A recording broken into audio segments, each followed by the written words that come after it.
Oke, kembali lagi di Apa Kabar Indonesia Pagi. Pemirsa, sampai dengan saat ini kami juga terus mencoba menghubungi dari pihak Partai Nasdem. Nampaknya belum ada yang merespon untuk bergabung bersama kami pagi hari ini. Tapi saya mau langsung ke Mas Anin. Mas Anin, tapi kalau melihat kan ya harapannya walaupun ada koalisi nantinya tidak koalisi gemuk begitu ya, 50%-an saja lah sehingga ada check and balances. Tapi kalau dari sisi Prabowo, apakah memang benar membutuhkan partai-partai seperti PDIP agar memuluskan jalannya pemerintahan ke depan?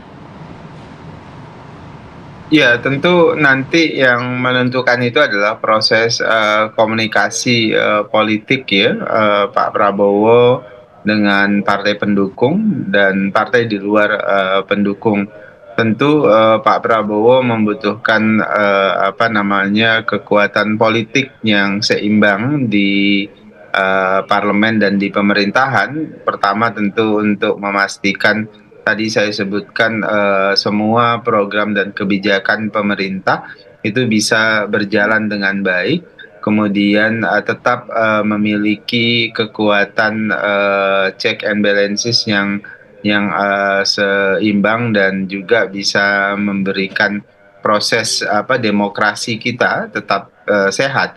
Dan komitmen itu sejak awal ditunjukkan oleh Pak Prabowo. Jadi Mbak Vita dan Mbak Ratih nanti yang menentukan adalah komunikasi lah yang baik itu dengan partai pendukung dan partai di luar pendukung. Tapi memang benar Mas, ada approach yang dilakukan oleh Istana dan juga Prabowo Subianto, khususnya untuk PDIP Perjuangan. Pak Prabowo sejak awal terbuka ya dengan semua kekuatan politik. Jadi prinsipnya adalah memang Indonesia itu tidak bisa dibangun oleh satu dua kelompok saja, harus dibangun oleh semua kelompok yang punya komitmen yang sama. Jadi tidak bisa nafsi-nafsi, tapi harus dikerjakan dan dikelola bersama-sama atau bergotong royong, kira-kira begitu, Mbak. Oke, Pak Prabowo terbuka dengan semua kekuatan politik. Mungkin saya mau lebih spesifik, Bang Daniel. Kalau tadi ini kan Ya. Bang Andreas sempat menyampaikan bahwa ya selama ini tuh hubungan antara Bu Mega sebagai Ketua Umum PD Perjuangan dan juga Pak Prabowo Subianto itu baik-baik saja. Apakah komunikasi ini atau hubungan baik ini juga masih terjalin sampai saat ini, Bang Daniel? Mbak Vita, Pak Prabowo baik-baik saja tentu hubungannya dengan Bu Megawati, bukan cuma dengan Bu Megawati, dengan semua tokoh yang berbeda sikap politik pun Pak Prabowo biasanya bisa berkomunikasi dengan baik. Coba Anda bandingkan misalnya dengan banyak tokoh-tokoh yang berbeda, bahkan mengkritik keras, bahkan dalam tanda kutip menghina Pak Prabowo misalnya di 2019 yang lalu misalnya. 2024 justru bersama dengan Pak Prabowo. Jadi Pak Prabowo dalam konteks politik selalu menyebutkan there is no personal feeling. Bagi beliau semua harus dibingkai demi kepentingan nasional, demi kepentingan pembangunan dan kesejahteraan rakyat kebanyakan. Oke, Bang Daniel, mungkin singkat saja sebelum ke Mas Umam. Kapan komunikasi terakhir kali antara Pak Prabowo Subianto dan juga Bu Megawati? Wah, saya tidak hafal persis, tapi yang jelas selama proses pemilu ini Pak Prabowo belum berkomunikasi dengan Bu Megawati, tapi Pak Prabowo selalu ingin dan mau berkomunikasi dan bersilaturahim dengan Ibu Megawati. Baik. Oke, saya mau ke Mas Umam. Mas Umam sedikit menanggapi juga kalau pertemuan Presiden Joko Widodo dengan Surya Paloh ini kan terakhir kalau kita ingat 2022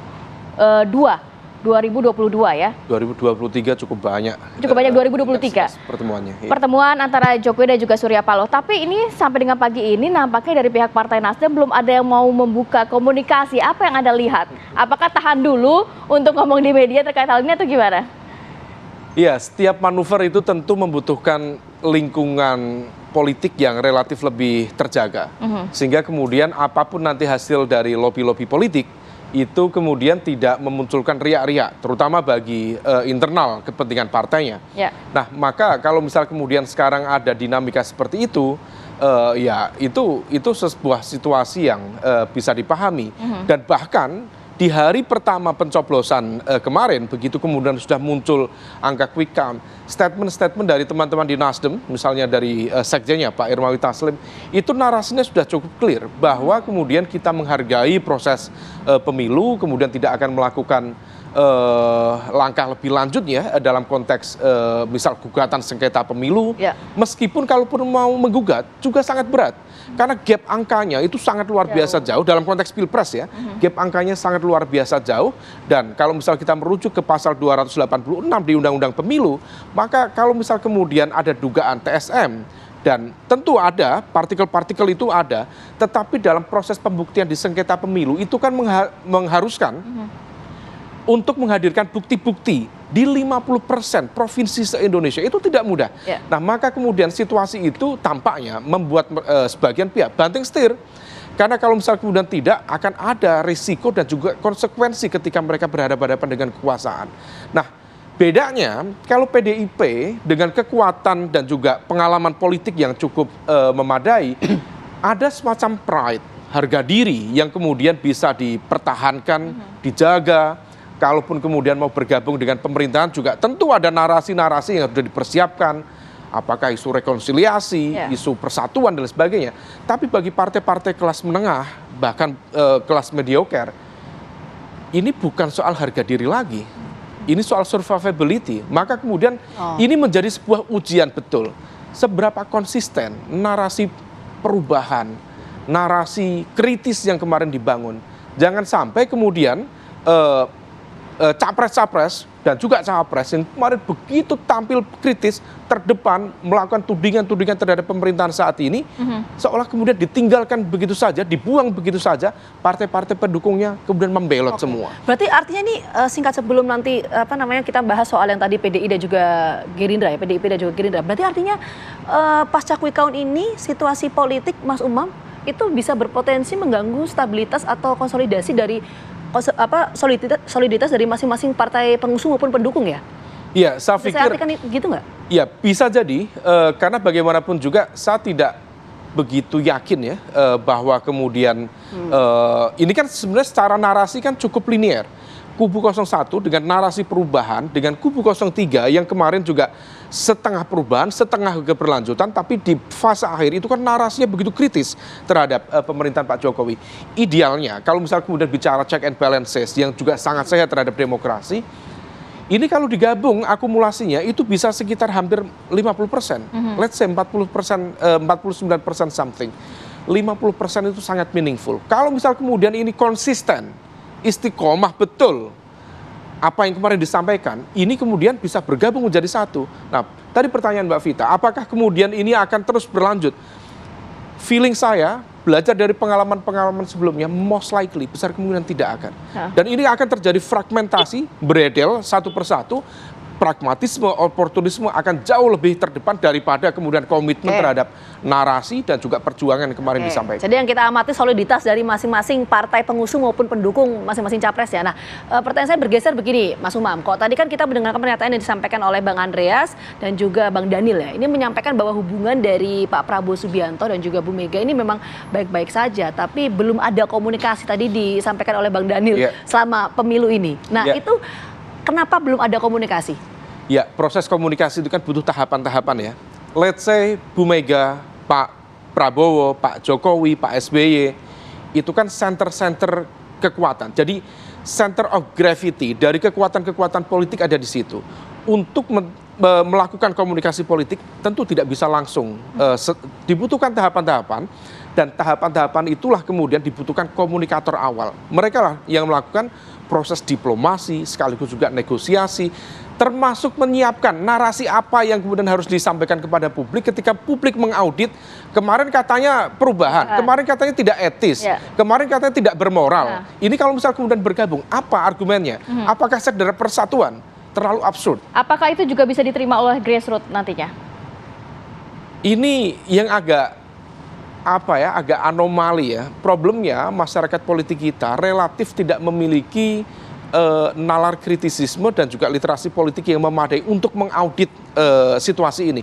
Problemnya, tantangannya, elektoral sudah terbentuk, kemudian pemilu selanjutnya masih 5 tahun lagi, dalam bahasa vulgarnya I don't care with the people. Jadi elitnya masih perspective. cukup cair, grassroots-nya juga kemungkinan 5 tahun ke depan juga masih bisa dikondisikan begitu Bisa ya? dikondisikan meskipun diakui atau tidak, ini adalah sebuah catatan besar. Dan kekecewaan itu bagi masyarakat kelompok menengah terdidik, termasuk juga masyarakat awam, saya pikir memiliki tingkat literasi yang tidak selemah dulu, tetapi terus mengalami perbaikan. Karakter-karakter model politik seperti ini tentu kalau kemarin dibilang tidak etis, ini tidak etis lagi. Nah, meskipun juga nanti balutan-balutan argumennya tentu akan dibuat lebih smooth, ini demi kemaslahatan umat, Ya, oke, demi oke. kepentingan bangsa dan negara. Tapi itulah real politik, itulah dinamika politik praktis yang sebenarnya. Oke, Mas Umam, terakhir saya mau ke Bang Andreas dan juga Mas Anin, tanggapannya seperti apa singkat saja? Bang Andreas? Ya, apa yang disampaikan oleh Mas Umam, saya kira ya itu proses politik yang sering terjadi di Indonesia. Nah, tapi bagi PDI Perjuangan, saya kira kembali lagi tadi gitu, dan seharusnya kita tetap memegang proses politik yang masih sedang berjalan, pemilu yang masih sedang berjalan, proses penghitungan yang masih sedang berjalan, jadi pembicaraan yang lebih jauh menyangkut ada di dalam atau di luar pemerintahan, ya kita tunda dulu lah gitu sampai definitif keputusan nanti gitu. Dan apa yang terjadi Dari ke KPU depan, ya? beberapa waktu ke depan ini sampai dengan definitif itu pasti masih ada ya hal-hal yang harus menjadi perhatian kita. Kita juga menghormati berbagai kelompok masyarakat yang ya melihat bahwa pemilu ini dengan berbagai macam cacat dan kecurangan-kecurangan yang kita harus hormati juga gitu. Kemudian ya antara pasca definitif sampai dengan Oktober itu masih panjang, masih banyak hal yang bisa terjadi gitu di situ. Kita tahulah bagaimana proses politik sebelum pemilu ini terjadi gitu.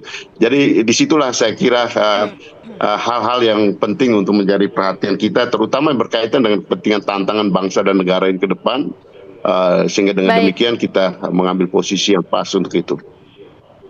Baik, Bang Andreas, singkat saja Mas Anin. Mbak Vita, Mbak Rati, sejak awal Pak Prabowo maju dengan komitmen merawat persatuan, merawat NKRI yang lebih maju dan lebih kuat. Nah, oleh sebab itu upaya untuk merangkul semua pihak pasti terus akan dilakukan oleh Pak Prabowo, karena yakin bahwasannya Indonesia itu tidak bisa dibangun dan dikelola oleh satu kelompok saja. Kemudian kedua, tentu demokrasi yang sehat itu adalah menjadi salah satu PR dan pembuktian Pak Prabowo ketika beliau menjadi presiden. Nah, oleh sebab itu kita ingin juga ada kekuatan penyeimbang di luar pemerintah, baik itu dari partai politik pun dari kelompok masyarakat sipil. Baik, terima kasih banyak Mas Anin, Bang Andreas dan juga Mas Umam sudah hadir pagi hari ini. Terima kasih banyak. Assalamualaikum. Terima kasih. Oke.